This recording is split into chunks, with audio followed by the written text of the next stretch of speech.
Bonjour Florence Arnez-Maumet, Bonjour. vous êtes la déléguée générale du SYNERPA, qui est le syndicat national des établissements et résidences privées pour personnes âgées. Pour dire simplement, une partie des EHPAD français, il y a 7000 à peu près établissements en France. C'est ça, au niveau du panorama, il y a 7000 EHPAD. Oui. La moitié sont publics et dans ce qui reste, vous représentez 1800 établissements à peu près. Ça fait environ 10 mois que Agnès Buzyn a dévoilé sa feuille de route pour, dit-elle, faire face aux défis du vieillissement. Près d'un an après, on en est où? Alors on en est, ça avance, puisque alors c'est vrai qu'il faut d'abord rappeler qu'on est à un stade où on va avoir un triplement des personnes de plus de 75 ans, un triplement des personnes de plus de 85 ans, donc on va dans avoir la population, évolution démographique large. En 2050, à peu près un Français sur trois aura plus de 60 ans et on aura 5 millions de plus de 85 ans. Absolument. Alors, il faut quand même reconnaître que les pouvoirs publics, dans les 15 dernières années, tout comme les professionnels, ont œuvré largement dans ce secteur. Un secteur qui était quand même très difficile dans les années 2000. Pendant des années, on a modernisé les EHPAD, certainement pas suffisamment, oui, puisqu'il y a encore des marges de progression. La feuille de route, elle est en train de donner lieu à des groupes de travail. C'est Monsieur Libaud, ancien directeur de la Sécurité sociale, qui met en place ces groupes de travail et qui doit délivrer un rapport mi-mars. Encore un rapport? Un premier rapport qui préfigure un projet de loi, grand âge et autonomie. Avec quel objectif? C'est quoi? C'est multiplier les places? Essayer de faire en sorte que les gens restent chez eux, soient aidés? On discute beaucoup en ce moment, quelques grands éléments. Meilleure médicalisation de l'EHPAD. Aujourd'hui, au niveau des personnels soignants, un chiffre. On a en France, en moyenne, 30 soignants en EHPAD pour 100 lits. Nos voisins européens sont déjà à 35, voire 38 soignants pour 100 lits. Et ce différentiel... L'idéal pour un patron d'une EHPAD, l'idéal, c'est quoi? C'est d'avoir combien de personnes pour 100 lits? Au niveau des soignants, 35 soignants à 40 soignants par lit serait, c'est-à-dire un différentiel de 10 salariés par rapport à ce qu'on a aujourd'hui. Il y a un deuxième sujet sur le grand âge, c'est le parcours. Les gens veulent rester à domicile. L'aide et le soin à domicile ne sont pas suffisamment modernisés en France. On ne peut pas pris en charge. Pas assez pris en charge et surtout pas assez modernisés.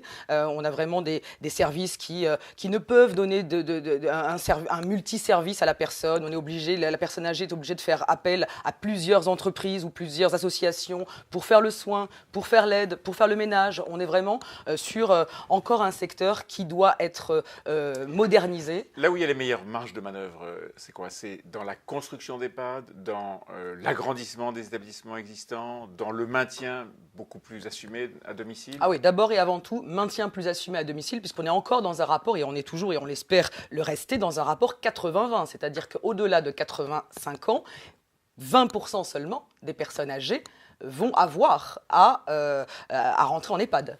80% vont rester à domicile. Ils sont quoi? Ils sont dans leur famille ou ils sont assumés par Non, heureusement, encore beaucoup de personnes âgées, et on espère que ce sera le cas, et ça va être le cas de toute façon, restent autonomes très longtemps. Et donc restent à domicile très longtemps et donc ensuite sont aidés, et même jusqu'à la fin de leur vie restent à domicile et sont donc aidés. Mais aujourd'hui, il n'y a pas assez de services à domicile et de services de soins à domicile. On n'adapte pas assez le logement.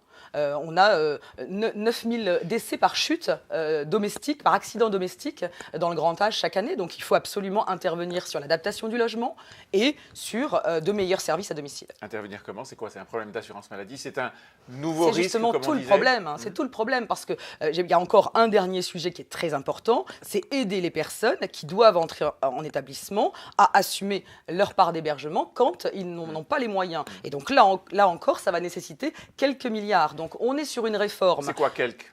Justement, depuis un an, Emmanuel Macron, de son aveu même, a évoqué 10 milliards d'euros. Deux parlementaires qui ont fait un rapport sur le sujet ont également évoqué 10 milliards d'euros.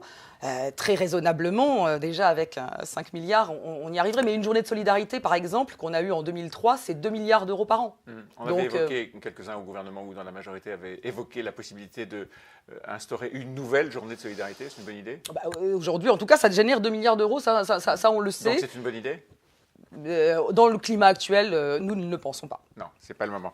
Combien de places manque-t-il? aujourd'hui dans les EHPAD? En matière d'EHPAD, encore une fois, justement, la première journée de solidarité a permis de créer 50 000 lits en France entre 2005 et 2010. Donc on a eu de très... Et c'est vrai que ça a été généré par le drame de la canicule et donc une prise de conscience qu'il fallait intervenir. Et donc nous avons eu énormément de création de lits fin des années 2010 et donc un parc qui globalement s'est rénové. Maintenant, il reste beaucoup de rénovations. Vous dites rénové mais pas agrandi. Alors, rénové, le parc s'est rénové. Oui, il s'est rénové. Il doit s'agrandir. Et il s'est agrandi à la même occasion. Hein. On a beaucoup reconstruit d'EHPAD vieillissants et on en a créé de nouveaux. Donc aujourd'hui, avec 7000 EHPAD, pour l'instant, on n'est pas en zone tendue. Mais il faudra le prévoir. La grande question, et en particulier avec l'actualité dramatique ces jours-ci, la grande question, c'est comment recruter des personnels fiables et comment assurer la sécurité de ceux qui sont dans les EHPAD le fait d'être maltraité est un sujet qui ressort de temps en temps. Comment est-ce que vous faites? Alors, d'abord, sur la formation des personnels, évidemment, sur le recrutement. C'est vrai qu'on a un peu double peine dans ce secteur parce que c'est vrai qu'on cherche des moyens financiers complémentaires et en plus, quand l'assurance maladie nous les donne, on a un mal fou à recruter. Donc, on a en France un vrai problème de pénurie de personnel soignant, mais aussi bien dans le sanitaire que dans le médico-social, une démographie médicale qui diminue et donc on a de plus en plus de mal à trouver des soignants. Une mauvaise image de ce métier. Alors, en plus, évidemment, dans tout le spectre sanitaire et médico-social, le champ de l'EHPAD n'est pas celui qui est le plus demandé. Pour autant, avec les formations qu'on met en place, on dédie 100 millions d'euros à la formation chaque année, on essaye de créer des parcours justement entre le domicile, la résidence service senior, qui est un nouveau modèle pour personnes plus autonomes, l'EHPAD, oui absolument, avec uniquement du service à la carte qu'on peut demander. Et donc, on a de plus en plus une filière qui est en train de se créer. Notre enjeu, il est vraiment de construire de nouvelles formations pour le grand âge. Il faut savoir qu'en EHPAD, la population, c'est 50 à 60% de personnes non autonomes qui sont atteintes très souvent de maladie d'Alzheimer. Aujourd'hui, les soignants ne sont pas suffisamment formés sur la maladie d'Alzheimer. Donc, on a vraiment un gros travail sur l'emploi à mener. Et donc sur l'emploi et sur l'attractivité de ce genre de poste. Et sur l'attractivité des métiers. Ceci dit, quand Emmanuel Macron a proposé la prime, nous avons joué le jeu. Le secteur que je représente, en tout cas, a eu la possibilité, absolument. La plupart de nos adhérents ont versé une prime moyenne de 200 à 300 euros. Qu'est-ce que vous faites quand il arrive un drame comme celui qui occupe l'actualité ces jours-ci, c'est-à-dire de la maltraitance évidente, choquante, profondément choquante? Vous agissez immédiatement, vous envoyez des consignes à vos membres, vous avez 1800 établissements. Absolument. Là, en l'occurrence, évidemment, nous avons d'abord vérifié s'il était adhérent ou pas. S'il avait été adhérent... Il ne l'est pas ? Non, alors il n'est pas adhérent. Nous aurions tout de suite pris attache. D'ailleurs, j'ai pris attache avec eux pour savoir s'ils avaient besoin d'aide, parce que c'est vraiment des périodes extrêmement complexes. Et là, on est sur un cas qui vraisemblablement ne souffre pas d'hésitation. Ça ressemble à du pénal. Ça ressemble à du pénal. D'abord et avant tout, je tiens à exprimer pour le compte de la profession toute notre émotion vis-à-vis et notre soutien à la famille qui, quelque part, a trouvé les preuves elle-même. Et il faut effectivement que l'établissement en question se réinterroge clairement puisque le salarié était là depuis très longtemps. Emmanuel Macron, pendant sa campagne, avait ouvert un chapitre population vieillissante, EHPAD, aide aux personnes âgées, pas suffisamment, aide du maintien. Alors voilà, ma question c'est, est-ce que c'était suffisant et est-ce qu'il a commencé à dérouler cette feuille de route? Alors, pendant la campagne, on a été un petit peu déçus que le grand âge n'apparaisse pas. Ceci étant, François Hollande avait déjà œuvré, puisqu'il avait mis en place une loi grand âge en 2015, qui était en train d'être mise en place. Donc peut-être M. Macron avait décidé que ce n'était pas l'urgence, puisque une loi avait existé. Il n'a pas...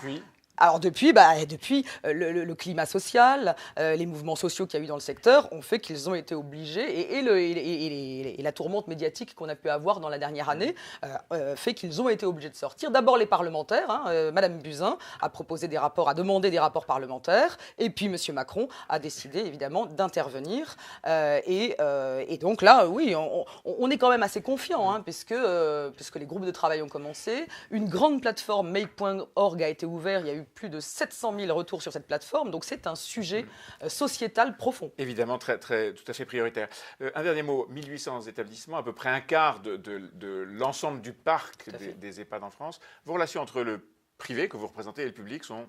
Correct, très cordial même d'ailleurs depuis plusieurs années. On a toujours réussi à travailler... de concurrence ou de concurrence déloyale de services publics d'un côté Non, secteur privé de l'autre. le secteur public a 50% de l'offre et c'est fondamental qu'on garde cette offre. En attendant, ce secteur a souvent été plafonné au niveau tarifaire et il faut savoir que dans le secteur public, il y a aujourd'hui 15 milliards à 20 milliards d'euros de besoins en rénovation du parc. Donc il y a un gros enjeu sur le secteur public. Probablement pour des années, je suppose. Merci, merci Florence. à vous. Merci. Merci Florence Ernest-Momé.